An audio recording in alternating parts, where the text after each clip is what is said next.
Alexa नाम की एक खूबसूरत लड़की नीचे उतरती है, जिसे देखकर फिलिप के तो होश ही उड़ जाते हैं। वहीं कैरल भी मेलिसा को देखकर बहुत खुश होती है और फिर वो तीनों उसकी कार से फिलिप के घर पर जाने लगते हैं, जहाँ रास्ते में फिलिप मेलिसा को घूरे जा रहा था और उसको पटाने के लिए उसकी छोटी छोटी बातों पर खिलखिलाकर हंस रहा था। मेलिसा बताती है कि मैं वो टाउन के बाहर लगे साइन बोर्ड को पढ़ के यहाँ पर आई थी और पिछले 2 हफ्तों से यहाँ पर कुत्ते की तरह भटक रही थी, लेकिन मुझे यहाँ पर कोई नहीं मिला। जो सुनकर फिलिप सोचने लगता है कि मुझसे कितनी बड़ी गलती हो गई। ये लड़की तो कैरल से पहले यहाँ पर आई थी, अगर ये मुझे पहले मिल जाती तो मैं इससे ही शादी करता। तभी कैरल भी मेलिसा को बता देती है कि हमने भी 1 हफ्ते पहले ही शादी की है। जो सुनकर मेलिसा चौंक जाती है और कहती है कि यार तुम तो बड़े तेज निकले। वहीं ये शादी वाली बात फिलिप को बिल्कुल भी अच्छी नहीं लगती और इससे पहले कि कैरल उन्हें कुछ और बताती, वो कार की बीच वाली खिड़की को बंद कर देता है। इसके बाद वो तीनों घर पहुंचते हैं, जहां मेलिसा उसके घर में लगी हुई महंगी महंगी पेंटिंग्स को देखकर हैरान हो जाती है और कहती है कि मैं बहुत थक गई हूँ, मुझे रेस्ट की जरूरत है। फिलिप कहता है कि तुम मेरे घर पर आराम कर लो,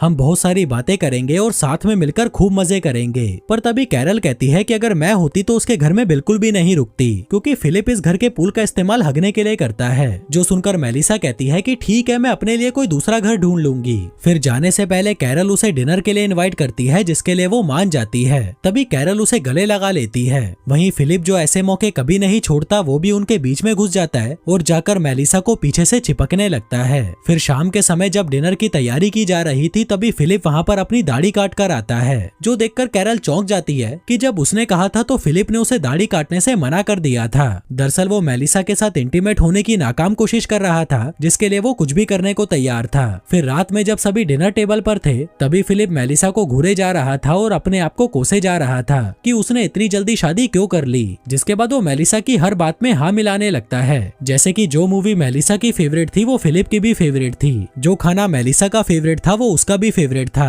जो कार उसकी फेवरेट थी वो उसकी भी फेवरेट थी। दरअसल वो ये इसलिए कर रहा था ताकि मेलिसा को लगे कि इन दोनों के बीच में कोई कनेक्शन है। फिर डिनर खत्म होने के बाद कैरल फिलिप को अपने साथ मस्ती करने के लिए बुलाती है, लेकिन फिलिप का बिल्कुल भी मन नहीं था, तो वह उसे मना कर देता है और कहता है कि मेरे पेट में दर्द है। कैरल पूछती है कि तुम मुझे एक बात बताओ, कहीं तुम मेलिसा से आकर्षित तो नहीं हो? वो कहता है कि नहीं, ऐसा कुछ नहीं है। जो कहकर वो सोने चला जाता है। तभी आधी रात में मेलिसा उससे अपनी बजवाने आती है, जिसे देखकर फिलिप कुत्ते की तरह उसके पीछे जाने लगता है। पर तभी उसे वहाँ कमोड पर बैठी हुई कैरल दिखाई देती है, जिसे देखकर वह बुरी तरह डर जाता है। फिर अगली सुबह मेलिसा फिलिप से मिलने आती है, जहाँ वो देखती है कि फिलिप एक्सरसाइज कर रहा था। दरअसल वो मेलिसा को अपनी बॉडी दिखाकर पटाना चाहता था। मेलिसा उसे बाहर बुलाती है और पूछती है कि ये सब क्या है। फिलिप कहता है कि ये मेरी तरफ से तुम्हारे लिए एक तोहफा है, क्योंकि मैंने तुम्हारी लिमोजिन जो तोड़ दी थी। वो कहती है कि तुम्हें ये सब करने की कोई जरूरत नहीं है। इसी बीच कैरल फिलिप को आवाज लगाकर अपने पास बुलाती है और